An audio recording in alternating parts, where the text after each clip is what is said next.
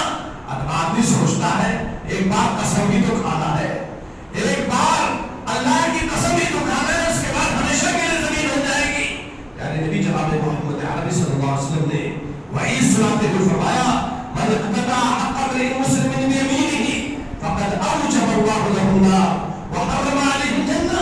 جس نے کسی مسلمان کا حق زمین ہی نہیں پیسہ کوڑی، آپ لوگ دھندا کرتے ہیں نا، آپ لوگ مال خریدتے ہیں نا، 2 3 4 سال دوڑاتے رہتے ہیں، لوگوں کو دوڑاتے رہتے ہیں، کچھ عرصہ بیتنے کے بعد کہتے ہیں آپ کا کیا، کب دیا آپ نے؟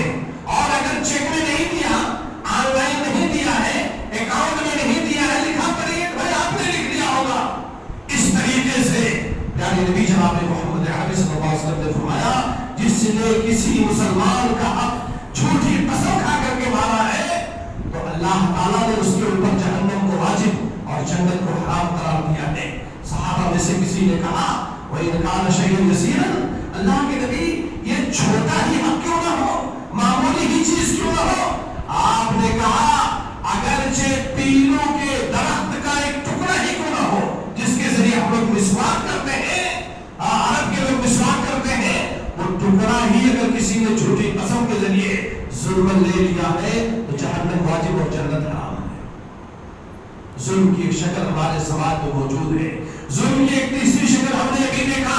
پہلے زمانے میں کیا ہوتا تھا، لوگ گاؤں بستا تھا، لوگ گاؤں بساتے تھے تو جن کے پاس زمینیں زیادہ ہوتی تھی وہ خدمت کے بدلے میں، ایک آدمی 10-12 سال سے خدمت کر رہا ہے، اس کو کہہ لیتے تھے کہ اتنی منڈی میں اتنے اسکوائر فٹ میں جا کر کے گھر بنا لو، وہ بدل لیتا تھا اور وہیں رہتا تھا۔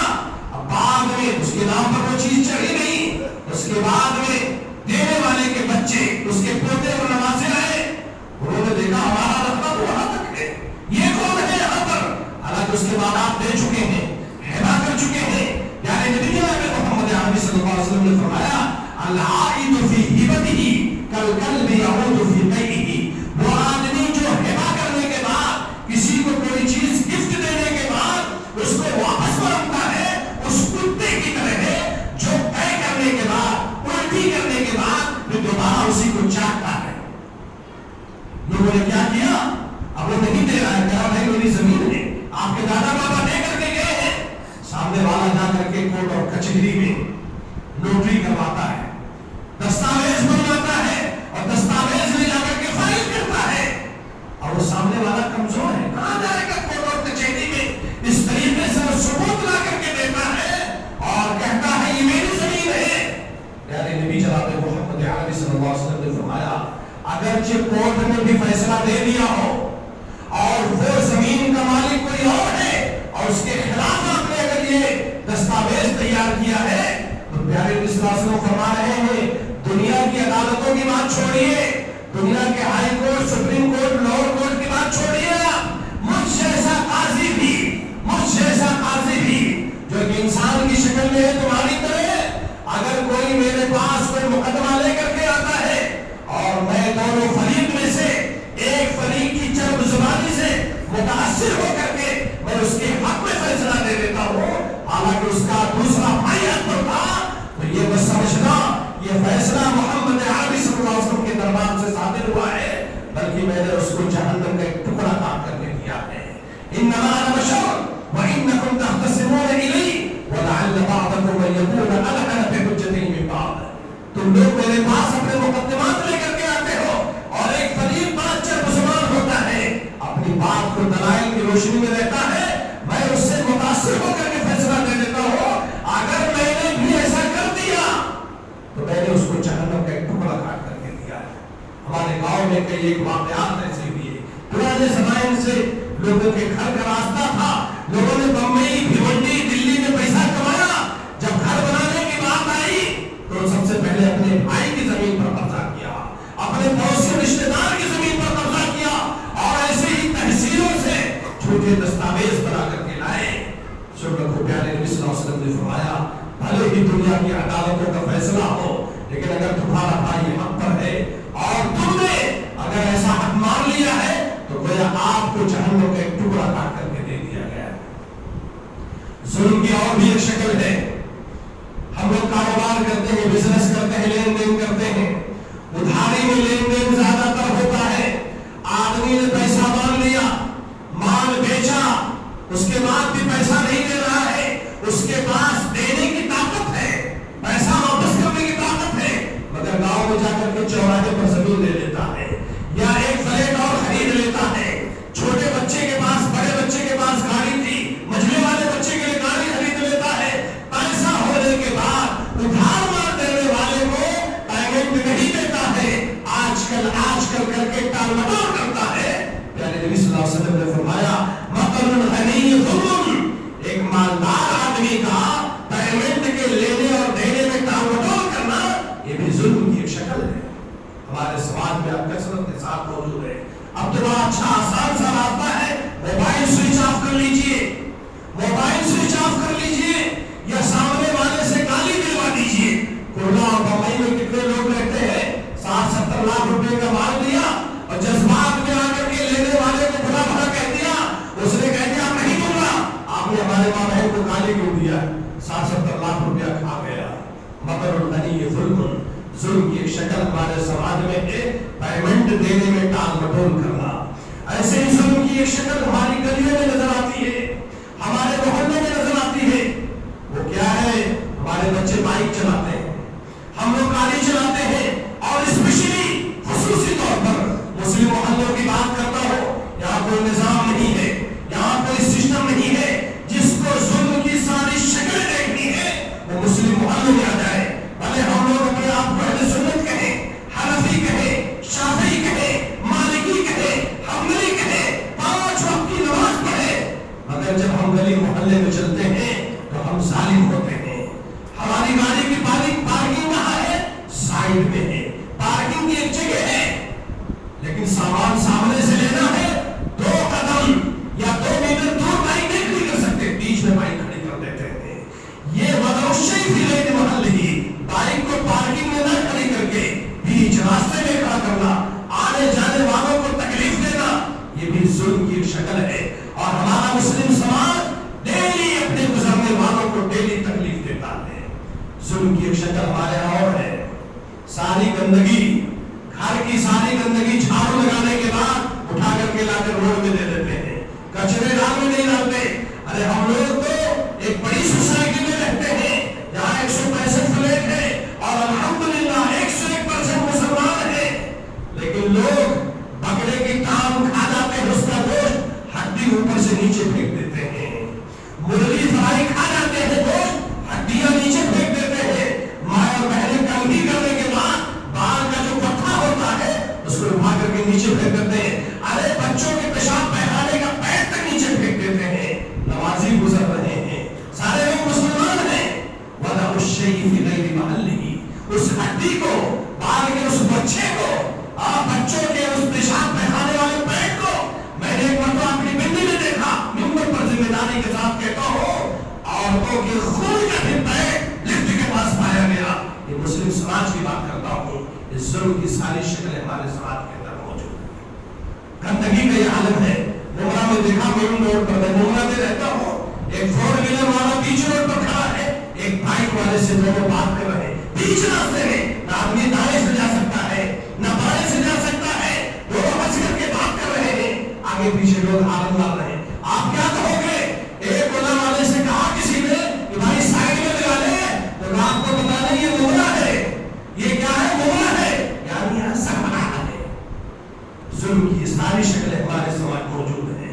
گاؤں میں چلے جائیے، آپ لوگ بھیونڈی میں رہتے ہوں گے، سال 2 سال کے بعد چلے جائیے، آپ کے کھیت کی جو حد بندی ہے جسے دیہات میں میل کہا جاتا ہے، جو موٹی سی تھی 2 فٹ تھی، جسے آپ نے بمبئی کی کمائی سے موٹا کروایا تھا، ادھر کا پانی ادھر نہ جائے اور سرحد عام رہے، آپ 2 سال کے بعد جائیں گے نا تو 1 فٹ چھٹ چکی ہوگی، آپ کے سگے بھائی نے، آپ کے پڑوسی نے اس کو چھانٹ لیا ہوگا، اور اگر آپ 10 سال کے بعد جائیں گے تو 1-2 منڈی اس میں کم ہو چکی ہوگی۔ لوگ ایسی جتائی کرتے ہیں ٹریکٹر سے، ایسا لگتا ہے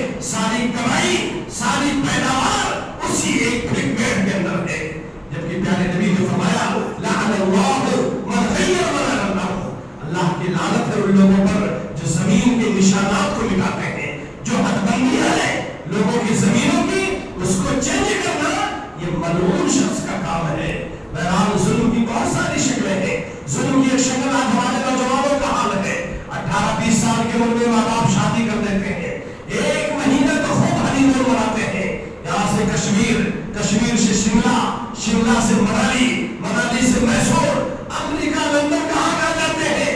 1-2 مہینے کے بعد جب شادی کا جوش ختم ہوتا ہے تو 2 بجے 3 بجے رات تک بھیونڈی میں آپ لوگ رہتے ہیں، مسلم محلہ کا بھی ہے، چوراہے پر بیٹھے رہتے ہیں، بیوی گھر میں ہے، اس وقت سونے کا ٹائم ہے، بیوی کو حق دینے کا ٹائم ہے، آپ کو آرام دینے کا ٹائم ہے۔ وَدَعُ الشَّيْءِ فِي غَيْرِ مَحَلِّهِ، جو وقت بیوی کو دینے کا تھا وہ دوستوں کو دے رہے ہیں۔ ظلم کی ساری شکلیں موجود ہیں، اور بھی بہت ساری شکلیں موجود ہیں۔ بچوں کی صحیح تربیت نہ کرنا، وقت پر ان کا دوا علاج نہ کروانا، اس ظلم کی ساری شکلیں موجود ہیں۔ ماں باپ کی خدمت نہ کرنا، گھر سے باہر کر دینا، ان کو گالی دینا، ان کو مارنا، یہ ظلم کی ساری شکلیں موجود ہیں۔ اسی لیے علامہ ابن القیم رحمہ اللہ نے قرآن مجید کی اس آیت کی تفسیر میں کہا تھا وَكَذَلِكَ نُوَلِّي بَعْضَ الظَّالِمِينَ بَعْضًا بِمَا كَانُوا يَكْسِبُونَ۔ جس سماج میں ظالموں کی اتنی بڑی تعداد ہو، یہ حاجی بھی ظلم کرے، نمازی بھی ظلم کرے، مکی بھی ظلم کرے، مدنی بھی ظلم کرے، عالم بھی ظلم کرے، جاہل بھی ظلم کرے، تو اللہ ایسے سماج کو ایک ساتھ سزا دینے کے لیے ان کے اوپر ایک ظالم حاکم، ظالم بادشاہ، ظالم صدر اللہ تعالیٰ اس کے اوپر مسلط کر دیتا ہے۔ ہم لوگ ظالم ہیں، نماز پڑھتے ہیں، اس کا ثواب ملے گا انشاءاللہ اگر قرآن و حدیث کی روشنی میں ہے، لیکن یہ گھروں میں جو چھوٹا چھوٹا پاپ ہو رہا ہے، بیوی بچوں کے ساتھ، پڑوسیوں کے ساتھ، رشتہ داروں کے ساتھ، گلی محلے میں، گاؤں میں دیکھا وہ راستہ جو 20 فٹ تھا اب وہ 4 فٹ بچا ہے، کیوں؟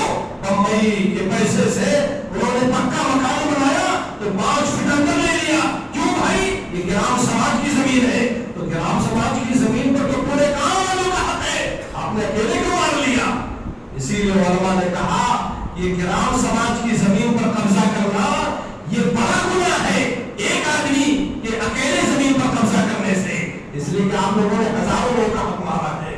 اللہ رب العالمین سے دعا ہے کہ اللہ تعالیٰ ہمیں ظلم سے بچنے کی توفیق عطا فرمائے۔ ہم جیسے اپنے آپ کو مسلمان کہتے ہیں، اللہ تعالیٰ ہمیں ویسے مسلمان کرنے کی توفیق عطا فرمائے۔ ظلم کا تعلق یہ اللہ کے بھی حقوق سے ہے اور بندوں کے حقوق سے بھی ہے، اور اتفاق ہے اس صدی کا مسلمان اللہ کے حقوق میں بھی کوتاہی کرتا ہے، شرک کر کے محمد عربی کے جناب میں بھی کوتاہی کرتا ہے، بدعت کر کے اور سماج میں بھی لوگوں کا حق مار کر کے ظلم کرتا ہے۔ تو ظاہر سی بات ہے اللہ کی مدد کہاں سے آئے گی؟ اللہ تعالیٰ ہمیں ہدایت نصیب فرمائے، قرآن و حدیث کو اپنی عملی زندگی